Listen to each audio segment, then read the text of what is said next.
apresentar para vocês um caso sobre o Palácio Capanema. Não sei se vocês sabem, os prédios públicos não estão incluídos na norma 15575, mas o IFAM, muito sabiamente, resolveu cuidar dos nossos prédios públicos para evitar esses problemas que nós, por exemplo, tivemos esse ano, esse triste acontecimento do nosso Museu Nacional pegar fogo, né? Foi realmente uma tristeza muito grande para todos nós. Em 2013, o pessoal me procurou para fazer um projeto para o Palácio Capanema. O Palácio Capanema estava em péssimas condições de conservação. Tinham acontecido bastantes intervenções completamente inadequadas e vazava muito. Em todos os lugares tinham muitos vazamentos. Então, eu fui convidada para fazer um projeto de impermeabilização para lá. E aí eu fui estudar o Palácio Capanema. O Palácio Capanema é um prédio considerado de arte moderna da época. Ele foi construído na gestão do Gustavo Capanema para ser o nosso Ministério da Educação e da Saúde. E ele foi inaugurado pelo Getúlio Vargas. Eu falei, foi na gestão, calma, eu estou falando que foi na gestão do ministro Gustavo Capanema. Esse projeto foi desenvolvido por um grupo de arquitetos jovens naquela época e que se tornaram consagrados. Foi o Lúcio Costa, Oscar Niemeyer, entre outros. Eles tiveram, nessa época, uma assessoria de um arquiteto francês chamado Le Corbusier. Esse prédio, para vocês terem uma noção, foi um dos primeiros arranha-céus do mundo a ter uma fachada em vidro. Ele tem 16 pavimentos e ele é cercado por jardins projetados por Burle Marx. Deixa eu ver se eu esqueci alguma coisa. Acho que não. Essa obra foi trabalhada junto com o IFAM e a construtora que trabalhou junto com a gente era uma construtora que ela trabalhava muito em restauros. Então, foi uma obra bastante cuidadosa, que a gente tinha muitas coisas para conservar. Nós começamos pela cobertura do 16º andar, tá? Passamos pelos jardins que eram projetados pelo Burle Marx, que tinha uma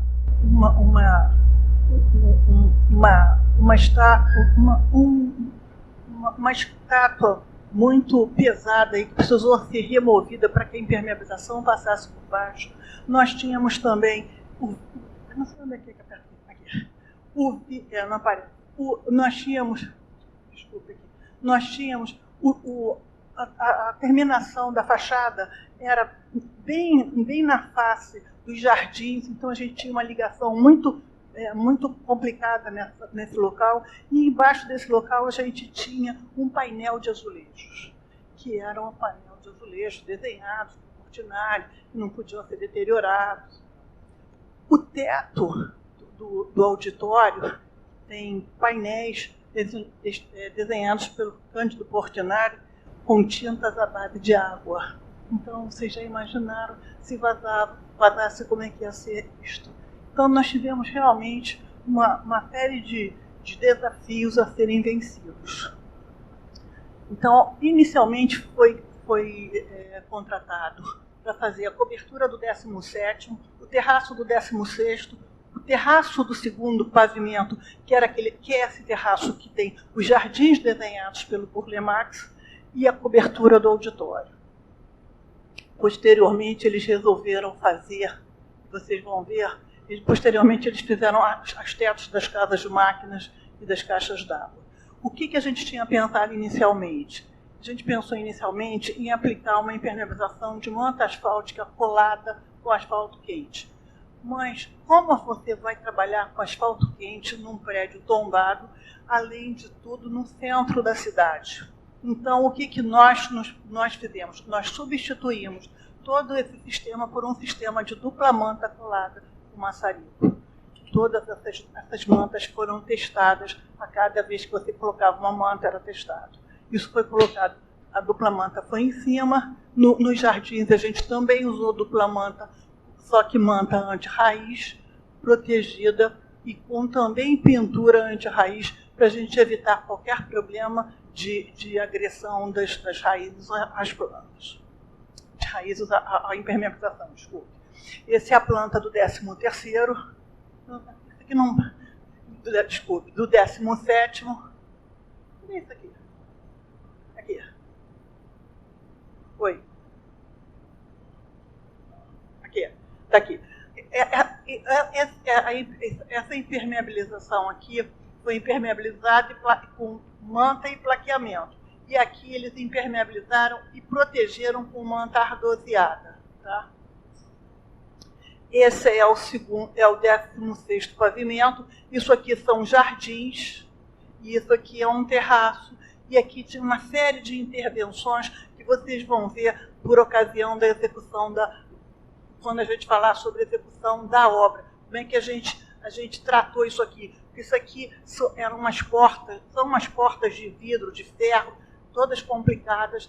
Vocês vão ver isso na hora da execução. Esse aqui é o 2º pavimento. Tudo esse de amarelo aqui são as jardineiras. E esse roxinho aqui é a impermeabilização. Está vendo aqui aquela estátua aqui, que é enorme, pesadíssima. Tivemos várias reuniões para poder decidir como é que ia fazer isso aqui. E aqui é a cobertura do auditório.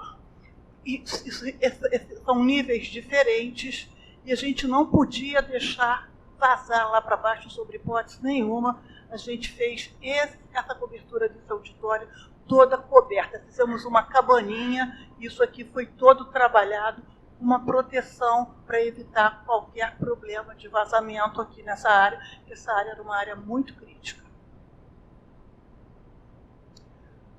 Eu acho que eu cumpri meus 5 minutos. Ele me deu 5 minutos para falar. E agora quem vai falar sobre execução é o Felipe da Hipermaster, porque foi ele que executou a obra. E ele que vai contar para vocês todos os probleminhas que ele teve durante a execução. Aqui faz andar e Boa tarde a todos. O que eu posso dizer é que a execução dessa obra foi muito interessante. Foram aproximadamente 3.600 metros quadrados de impermeabilização, sendo que o primeiro contrato eram de 2.500 metros e atendia ao 2º, ao 16º e o 17º andar. Depois houve um acréscimo e que foi contemplado a cobertura do auditório, né, e também as caixas d'água e uma laje de exaustão, que eu nem me lembro onde estava mais. Essa caixa de exaustão já não lembro mais. Enfim, e foi muito interessante porque, ao longo da obra, por ser uma obra de reforma, nós encontramos muitas surpresas, muitas, não foram poucas não. Desde questões de chapins que não podiam ser removidos, rodapés que não podia cortar porque era um azulejo que não tinha reposição, enfim, foram inúmeras delas. Mas o interessante é que essas soluções foram obtidas através de um consenso entre o cliente, os fiscais, a construtora e a projetista e nós. Quer dizer, nós fomos ouvidos. Nessa obra nós fomos muito ouvidos. E para buscar a solução, e fomos dando a solução a cada caso. Eu vou mostrar para vocês os andares aqui. Aí nós começamos pela caixa d'água, onde foi feita a tampa da caixa d'água, a cobertura, né?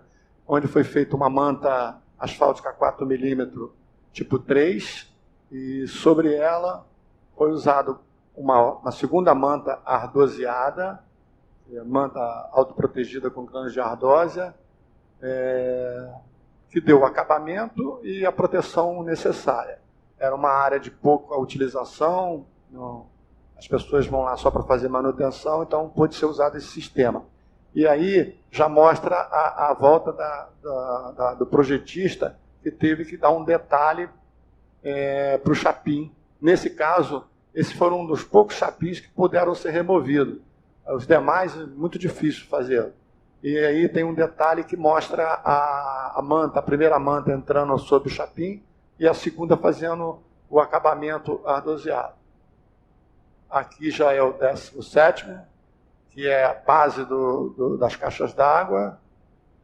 E nessa aqui foi usado 2 mantas 4 milímetros tipo 3, colada com maçarico. E aí está a primeira foto, mostra a manta já protegida com a proteção primária, e na segunda a proteção com um plaqueado. Aí é de ressaltar que eles fizeram tudo para que o plaqueado ficasse igual à obra original. A ideia era que tinha que ficar igual à original, desde o formato da placa, a qualidade da argamassa, traço. Também é de se ressaltar que, em função de ser um plaqueado com junta batida, que era o que era usado na época, não tem as juntas de solidarização e nem as juntas de trabalho convencional com mastique. Ficou apenas com as juntas batidas mesmo. Então foi muito exigido essa questão e funcionou bem. Aqui nós temos o 16º andar. Nesse caso, deixa eu ver se eu consigo falar. Nesse caso, é importante, aqui é a base dessas esquadrias. E essas bases estavam todas oxidadas, muito oxidadas. E não podiam ser mexidas porque elas iam fazer parte de uma nova licitação para tratar toda a fachada, que eu soube, parece que ficou pronta esse ano. Então, nós tivemos que dar uma solução pensada. Essa solução foi feita, de novo,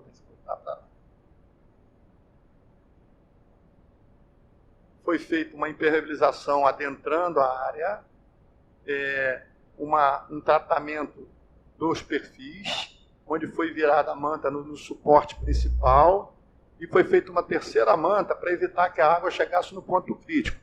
Isso porque a ideia era de que ia precisar durar, esse sistema ia precisar durar até que a nova reforma da fachada fosse feita.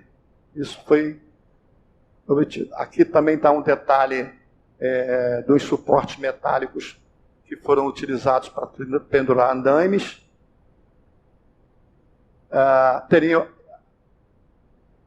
Aqui nesse ponto aqui, tem uma calha de ponta a ponta, e aí a projetista foi chamada para dar uma solução, e aí estão os detalhes executivos dela para se poder resolver. Aqui já estamos no segundo pavimento. Esse segundo pavimento tem em torno de 1.200 metros. Ali mostra os operários da construtora retirando o revestimento. O outro mostra já a manta antiga exposta. E lá uma proteção feita com uma lona. Essa proteção foi muito necessária porque também aquelas esquadrias estavam com oxidação nas suas bases e havia o temor de que a água estragasse esse lindo painel que está logo abaixo. Essa foi a grande preocupação, essa proteção. Aqui também ainda no segundo andar foi uma surpresa para a gente, que entre a manta e a laje existia um enchimento com um tijolo de barro. E aí percebemos que esse enchimento foi feito exatamente para a população de águas pluviais passar de um ponto para o outro e fazer uma boa drenagem. Durante a obra foram feitas algumas modificações para melhorar isso. Aqui está a mureta que divide a jardineira do restante do pavimento, e a intenção nossa era passar a impermeabilização por debaixo das muretas para ter mais garantia. Mas isso foi impossível, o IFAM não quis, a construtora ficou com medo, a fiscalização optou por não fazer, porque temiam não conseguir dar o mesmo formato que tinha e perder, isso era impossível. E aí a solução foi descascar toda ela, levando na alvenaria, fazer a regularização e fazer a manta passando por cima, como vocês veem aí. Aí tem uma grande área impermeabilizada na jardineira. Essa é uma vista do 16º andar, mostrando áreas em execução, áreas já com terra de volta e áreas ainda por retirar as plantas. Os maiores arbustos ficaram para ser tirados depois. Aí, de novo, uma área. Essa é a estátua que a Thaís falou, que está aí protegida. Ela deu muita dor de cabeça para a gente, ela teve que ser arrastada para fazer a impermeabilização, porque não tinha altura para fazer a impermeabilização sobre ela, nem na lateral dela. Outras fotos mostrando a jardineira aqui em teste, a outra em execução. Aí a outra panorâmica. Lá está a estátua, já no lugar definitivo. Aí uma vista onde o jardim já tomou forma, as plantas já cresceram. Aí um painel interno do edifício. Aqui já é a cobertura do auditório, como a Thaís falou, em função de todo o risco que tinha de vazamento, foi feita toda uma cobertura. Esses andames atrapalharam um pouco a execução da impermeabilização, mas foi feito, foi importante, está aí os andames atrapalhando, mas aí foi feita toda a impermeabilização. Aí nós já temos uma área ali à esquerda, onde já está com a proteção primária e o plaqueado sendo feito, assim como lá no 16º pavimento, no 17º, o plaqueado também foi feito com junta batida ou marcada, não podendo ser feito com o sistema que hoje é mais conveniente. Aqui nós temos aquela parede de azulejo, que está mostrando nas duas fotos, elas tinham muita trinca, mas também, assim como uma fachada, elas só poderiam ser reformadas na nova obra. Então, aí nós tivemos boa dor de cabeça, porque não podia tirar o azulejo para levantar o rodapé na altura convencional. Tivemos que trabalhar com 15 centímetros. A solução foi cortar a argamassa até o concreto para poder fazer um selo entre a manta e o concreto com PU. Aí nós fizemos um selo com PU e não tivemos nenhum problema depois. Esse ralo teve que ser reformado. Lá à esquerda, a foto da esquerda, mostra um operário nosso fazendo um teste com Holiday Detect, um aparelho eletrônico,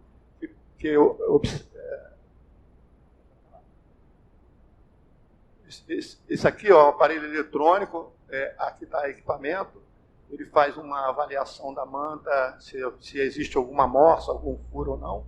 Nós tínhamos que fazer isso porque embaixo tinha como diz a Thaís, um trabalho do Portinari que não era resistente à água. Aqui ao lado, já tem, o ralo está mais ou menos nessa posição, quer ver? O ralo está mais ou menos naquela posição. O ralo está mais ou menos nessa posição aqui, ó. Aqui. Aquele ralo está mais ou menos nessa posição. E esse teste de tanqueidade me tirou noites de sono, né? Porque se vazasse, ia estragar o trabalho do Portinari, que não é resistente à água, né? Eu, quando vi o problema que aconteceu aqui no nosso museu, que pegou fogo, eu imaginei assim, poxa, nós lá estamos fazendo um tratamento para a água não estragar o que tinha embaixo, né? Então, estava fazendo um trabalho legal. Aqui é uma abóbada, uma área abobodada, que também tinha o mesmo problema do tratamento lá, com baixa espessura. Não podia se tirar o azulejo. Aí, como foi feita a impermeabilização, a proteção mecânica, e é isso. Eu diria para vocês que eu experimentei uma situação que não é muito comum em obra de reforma, que foi o fato de nós termos uma construtora que era uma empresa especializada em restauro e que tinha toda uma equipe cuidadosa, que fazia demolição com muito cuidado. Nós não tivemos casos de manta furada, que é muito comum nas nossas obras. Essa obra não tivemos retorno. Foi uma obra de 1 ano e meio, tivemos várias etapas, mas não tivemos retorno para consertar nada. Acho eu que foi todo o cuidado, a preocupação em ter um projeto, em ter assistência do projetista, em nos ouvir e ter uma construtora preocupada com tudo, né? E os fiscais, eu acho que foi isso que gerou o sucesso dessa obra. Então é isso aí. Muito obrigado.